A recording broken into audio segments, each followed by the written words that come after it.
In your book, Surgery, the Ultimate Placebo, Chapter 8 is called Surgery Has a Placebo Effect. So, what? The case against using the placebo effect. What was this about? I added this chapter after I was out at a social dinner with surgical colleagues, and one very famous placebo surgery study had just been released recently showing that a very common orthopedic procedure, which was knee arthroscopic surgery for cartilage tears or meniscus tears in the knee, was no better than placebo. And this was a bombshell article. Everyone was talking about it. It was really big news. And it showed that this common procedure probably just didn't work and wasn't necessary. And one friend of mine said, yeah, this paper's great. He's going to be doing more knee arthroscopies than ever after this paper. And I kind of scratching my head, just thinking, what do you mean? This paper showed that it doesn't work. And he said, yeah, but 2/3 of the patients in the surgical group got better. And I said, yeah, but 2/3 of the patients in the placebo group got better. And he goes, yeah, so 2/3 of the patients got better. That's great. These are good results. I'm going to keep doing the procedure. I don't care if it's a placebo or not. So that's the title of the chapter was, so it's a placebo. So what? Hey, if it works, I'll keep doing it. And that really surprised me. But ever since then, whenever I've given lectures and people have asked questions of me, they often ask this question. They say, well, so what if it's a placebo? As long as it's working and everybody's happy, what are you trying to do here?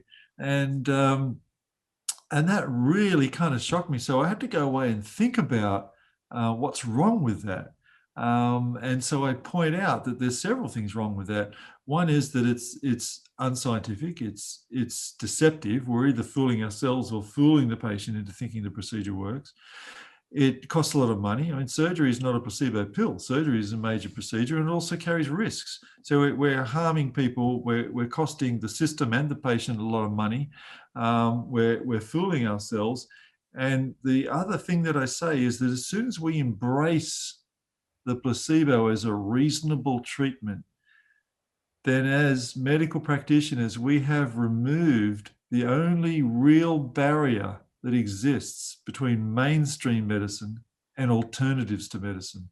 Because the alternatives to medicine, the homeopathy that I mentioned earlier, rely on this placebo effect. And they're really embracing the placebo effect when they give people water to fend off their illness. So as soon as we start doing that as surgeons, then we cannot criticize acupuncturists, homeopaths, naturopaths, or anybody else. So it basically wipes out scientific medicine and just makes it a free-for-all. In your book, Surgery, the Ultimate Placebo, Chapter 9 is called What Can We Do About It as Patients, Doctors, Researchers, Funders, and as a Society? What was this about? I always try and end every message or every lecture with a kind of positive message. Like, I'm really good at highlighting the problems, but I'm not so good at solving them. And I think that it's incumbent on anybody who is highlighting a problem to at least give some thought to what the solutions are. So that was the idea behind this chapter. And I talked about what doctors could do. So, for example, doctors could be trained better, to be more scientific, to understand the evidence better. And I also talk about what patients can do.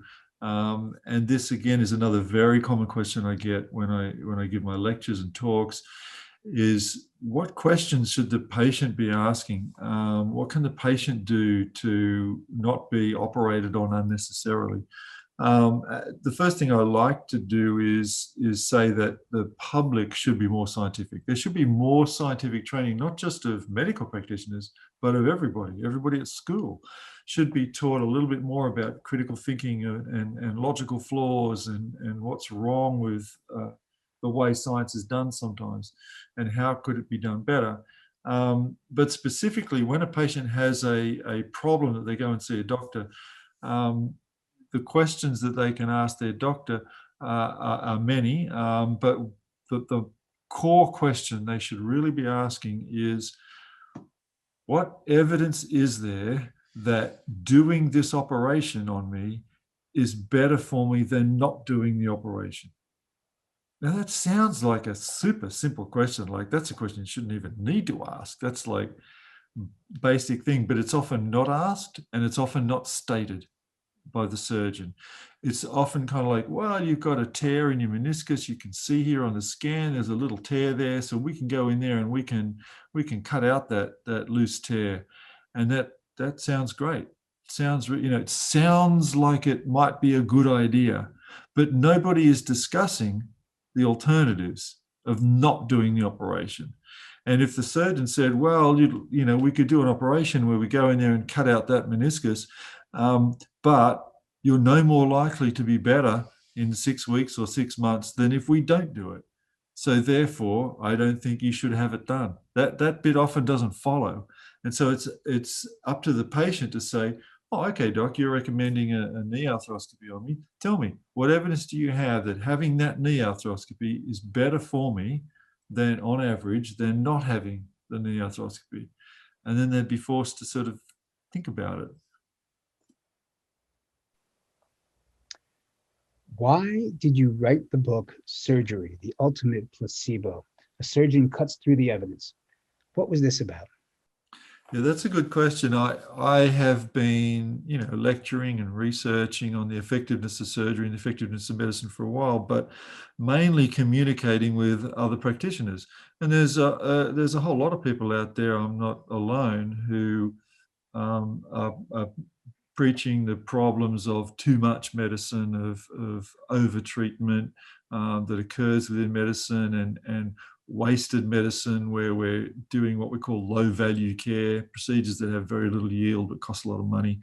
But I was finding that this was not really well understood or well advertised outside of the medical community.